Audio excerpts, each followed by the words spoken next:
In 1926, my grandmother taught in a one-room schoolhouse near Gothenburg, Nebraska. I love imagining her stepping into that classroom at 18 years old, with a room full of students only a few years younger than she was.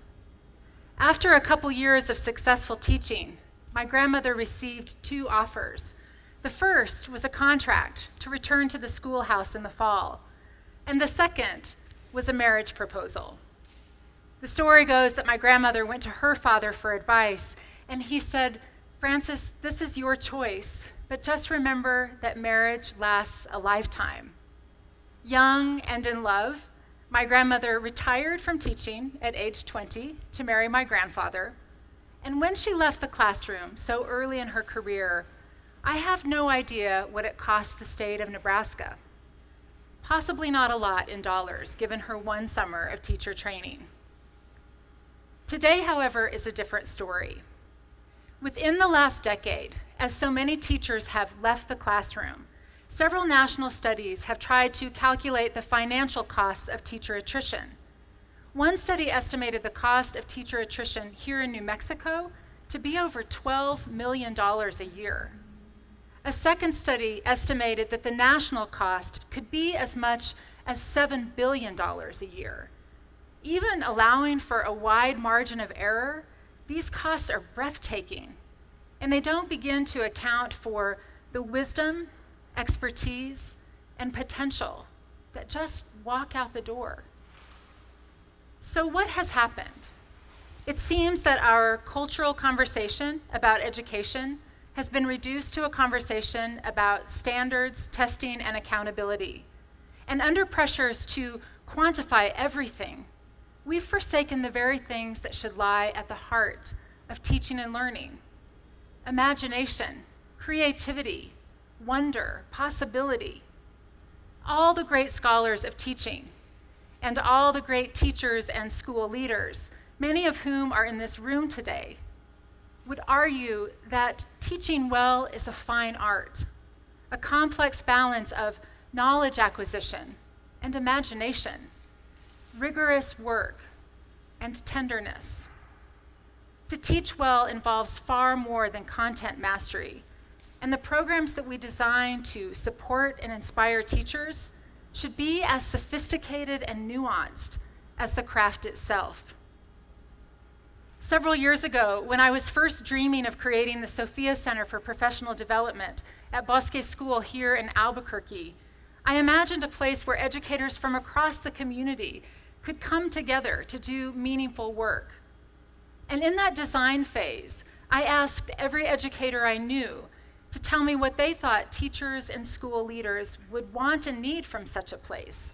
And their ideas profoundly shaped the mission and the program offerings of the Sophia Center. But I'll never forget one teacher's email reply to my inquiry.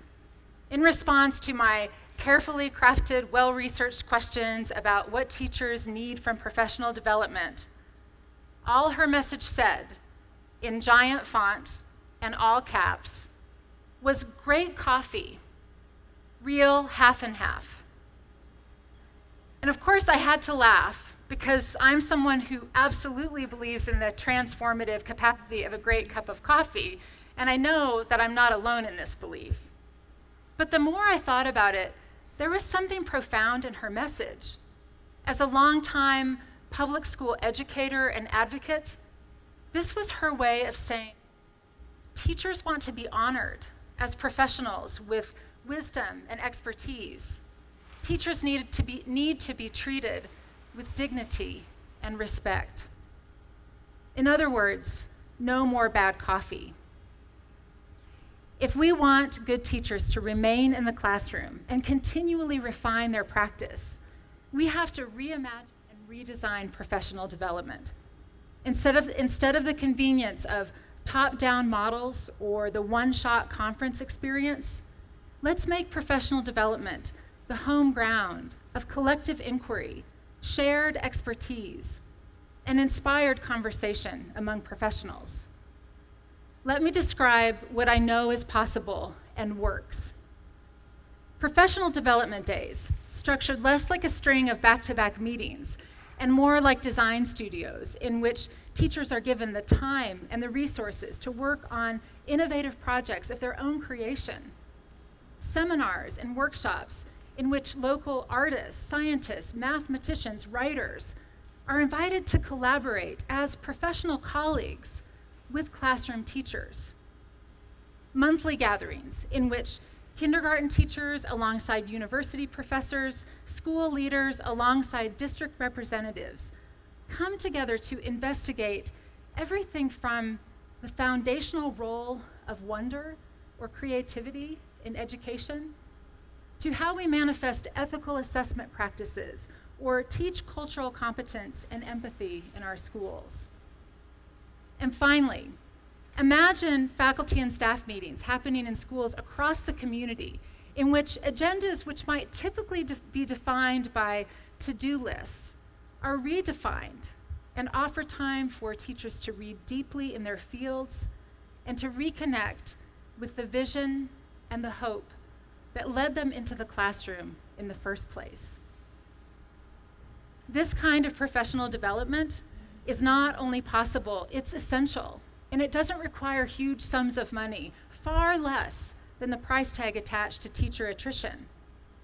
What is required is a willingness on the part of the whole culture to reimagine teaching as a professional practice defined by large and spirited inquiry, engagement with complex ideas, and the centrality of teachers' voices.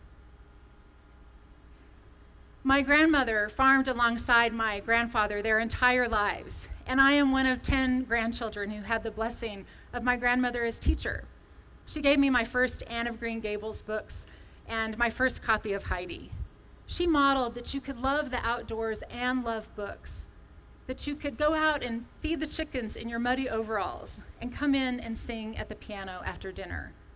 True experiential learning. And if my grandma were still living, I would love to be able to tell her that even though she left the classroom after only 2 years, her teaching, like her marriage, lasted a lifetime.